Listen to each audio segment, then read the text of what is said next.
Good afternoon, everybody. This is another episode of Battlefield Breakdown. Well, and this week, again, I'm gonna divert a bit of topic into the war termination issue. In that, I got asked which historic precedent I would cite for a Russian defeat that is roughly comparable to the war in Ukraine or to a possible outcome in the war in Ukraine. Well, you might all know there is this kind of urban myth that Russia would never lose a war. That is, of course, fed by the Soviet Union's triumph in the Second World War. And of course, current Russia, loves to talk about the Second World War and loves to pretend to be the Soviet Union, but it isn't. On the other hand, I'm neither an economist nor a historian, so usually these kind of digressions are a bit tricky, but nevertheless I try, especially because there, of course, are cases where Russia was defeated. Afghanistan, the Sino-Japanese War, or the Crimean War, to cite just a few of them. Actually, what is quite interesting, Russia is more often defeated if it fights alone, whether the big Russian victories or the victories where one of the predecessors of current Russia's was victorious, like the Napoleonic War or the all-quoted Second World War.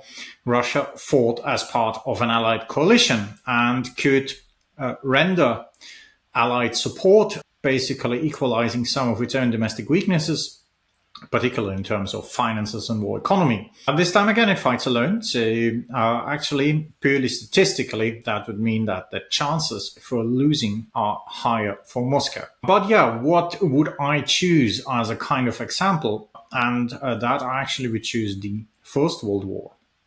Because there are some similarities, of course, also some differences to Russia's position in the First World War and the contemporary war in Ukraine. And that particularly is the way of recruitment. We have observed that although Russia called a partial mobilization in the autumn of 2022 as a kind of last-ditch defense before losing the war, it started, that Russia is pretty shy of mobilizations. And there have been people who were mobilized thereafter, but their overall share in new draftees in Russia is pretty low.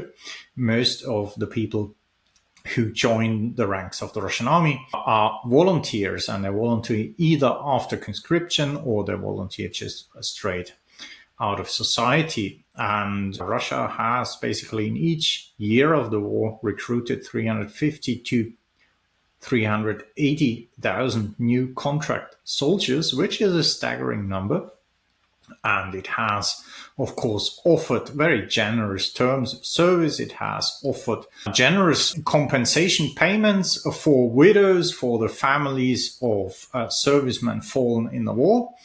And that's not a first in Russian history. That actually occurred also during the First World War. Why? Of course, because Russia going into the First World War still had in mind the disaster of the Russian-Japanese War, when the unsuccessful end of the war led to rebellion, revolution, and the Tsar had to make, again, concessions to his position in power, and Tsars don't like that, of course. So Russia tried, or the Tsarist Russia then, of course, tried to prevent further revolutions by keeping the people quiet, and the best way of doing so, apart from, of course, censorship and increased repression, was paying them. The Tsarist Empire rose considerably the wages for individual soldiers, but of course it paid quite generous compensation payments to wives and widows of fallen soldiers, to families of young mobilized soldiers who died. And that was something that made the war quite popular at the beginning of the war. There are countless letters found from mothers or contemporary letters of relatives writing to each other in 1914, also 1915, that the war was the best thing that ever happened to the family, and that women felt sorry for only having too few sons because one could send more to war, or they were very happy that their husband was serving. and would hope that the husband would not return because that would give a lot of money. And well, why was that back in the day? We can, of course, explain that from the socio-economic situation of many of the rural, then contemporary Russians living in complete poverty. Serfdom in Russia has been abolished in the 1860s, so very late compared to all other European empires. Serfdom, or the abolition of serfdom in Russia, has not been accompanied by any kind of land reform like it was, for example, in the Austrian-Hungarian Empire, where there were 3 big land reforms after the abolishment of serfdom to redistribute land and give the new free peasants some kind of income, something they can earn of. An average Russian countryman stumbled from serfdom into poverty. There was nothing to buy. He could not earn anything. He had to work then for very little money at the previous landowners. So socioeconomically, nothing changed for them. And the war and the prizes that the Russian Ministry of Finance then paid for fallen soldiers gave a lot of families, for the first time in their entire family history, some kind of disposable income they can use to buy property, to buy land, to buy a house, to buy whatever they think is worth the investment to. And that, of course, was a huge boost to a lot of families. And that basically explains why the war in the initial period was popular. Well, it's pretty much the same with contemporary Russia. In 1991, Russia was liberated from communism, if I may say so. But of course, it was not transcended into a country where you had a lot of economic opportunities. And the chaos of the 90s went into the state-run kleptocracy of the 2000s. And for a lot of Russian regions, the wealth and the economic wealth of the energy boom did not arrive to them and did not give them any opportunity to buy a house, a car, or whatever you deserve. And so it's a very similar situation to them, that people, of course, welcome the war as an opportunity for social and economic climbing. Now, how did that pay off in the First World War? It worked so well so far.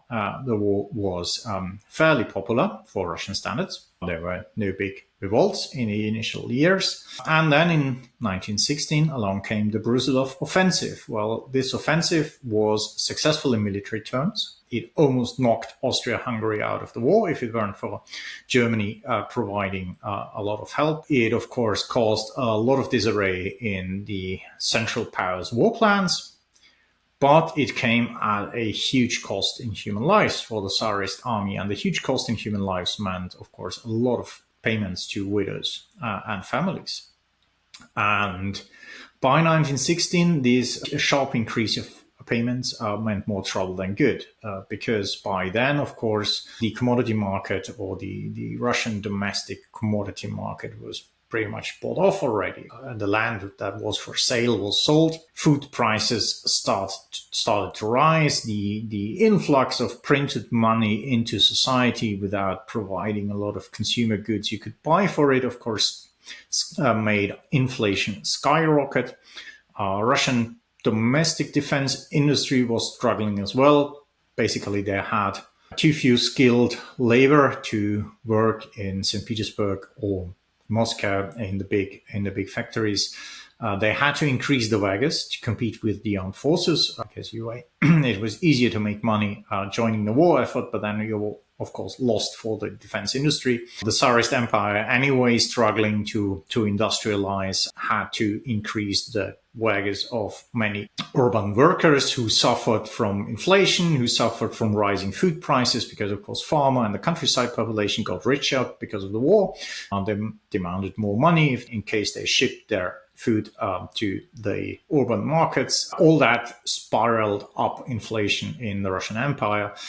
And by the beginning of 1917, inflation, uncomfort in large parties of society, and the elites with the way the war was conducted, basically combined in the first Revolution, and then this was then followed up by the October Revolution, the second, the Bolshevik Revolution, that also capitalized in it. And Russia then, of course, with the Peace of Brest-Litovsk, was knocked out of the war. Of course, comparing that, there are similarities and there are differences. There are similarities because we have actually quite high inflation because of the war in Russia. It's higher than the government admits, so it's probably not this 6 to 8%. It's probably somewhere around 15%. That could, of course, even expand. Russia's consumer market is still fairly limited.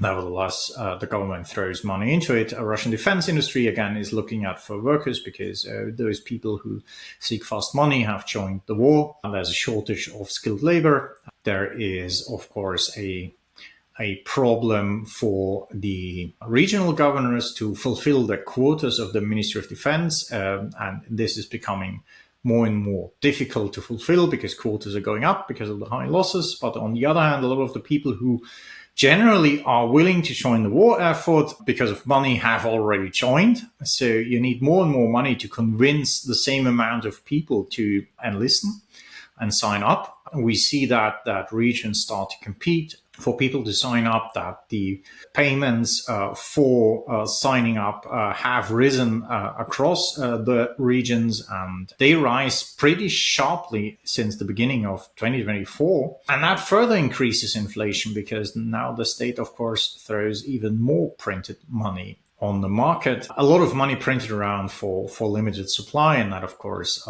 again, increases inflation. Now, will this automatically lead to revolution? That's, of course, a hard-guessed issue. There is, of course, like it was in the Tsarist army, there is discontent with the way the war is fought. These days we have even televised court cases against General Major Popov, who's commander of the 58th Army, one of the more popular commanders who openly aired criticism against the Ministry of Defense and political leadership, not Putin himself, but the political leadership of the ministry. We saw the swap in the Ministry of Defense, moving Shoigu around, replacing him by Belousov. That is also a way where some have said this is a way to fight corruption. I'm very skeptical of that. I think it is more a way to prevent coups and to remove Patrushev because he was too dangerous and too mighty already. And, well, we see the installation of Putin's personal relatives in the key ministry that gets all the money now, the Ministry of Defense, in order to prevent one clan or one ministerial clan of becoming too rich on the war, to not have the kind of counter elite that might be able to finance or orchestrate any kind of coup. So, of course, there is awareness. It is a bit boiling, but we don't know. We really don't know when or if it will boil over. That's, of course, something we'll see over the coming years. The other thing is, of course, will allies be able to help out Russia? In the First World War, Russia did not fight alone. Russian rearmament, or after the Japanese-Russian war, was by and large financed by foreign credit. Particularly France was extremely busy bankrolling Russian railway construction and Russian defense industrial buildup in order to have back then a common opponent to Germany. However, in 1916, 1917, of course, France ran into enormous difficulties, Britain as well. They then had little financial opportunities to help out the Tsarist Empire with credit. They basically lined up in Washington, D.C. to get credit themselves and to finance their own war effort. What is the parallel to today's war? Well, Russia is not fighting in a coalition. However, there are countries that are supporting Russia one way or the other. And economically, in terms of war financing, of course, China is the most important party to that. China buys Russian commodities, Chinese consumer goods, keep the Russian domestic market afloat. But of course, China is not without problems. The Chinese post-COVID economic policy has been everything but wonderful straight ride to growth and prosperity. China is very careful about sanctions, about possible secondary sanctions, of course. Talking about these, we'll see what the next presidential election will bring.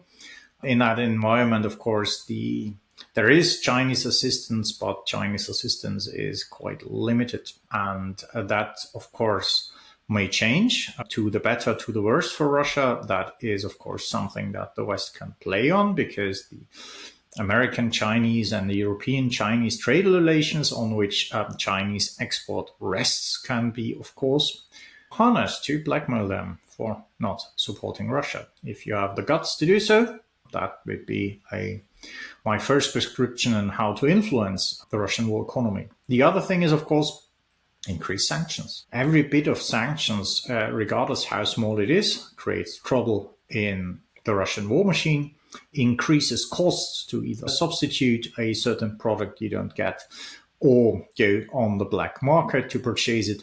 The more dynamic the sanctions debate is and the more dynamic the sanctions situation is, so more sanctions being introduced, conceived, the harder it is for Russia, because new sanctions always spell trouble. After some time, you can adjust to them and you find ways to circumvent them. But if there are new sanctions added here and then, you're constantly off the foot, and your black market back channel sources of refinancing are nervous about what's going to happen next. Sanctioning, of course, or increasing or improving the sanctions by better policing, by better implementing, better enforcing sanctions that are already existent that complicate the Russian financing of the war machine would also do a lot. First, for example, if European countries would be very consistent to demand proper Western insurance on all energy transporting ships that transport Russian crude or LNG in and out through European waters, like the Denmark Strait. The Turks are actually actively policing that in the Bosporus. They did their homework on that.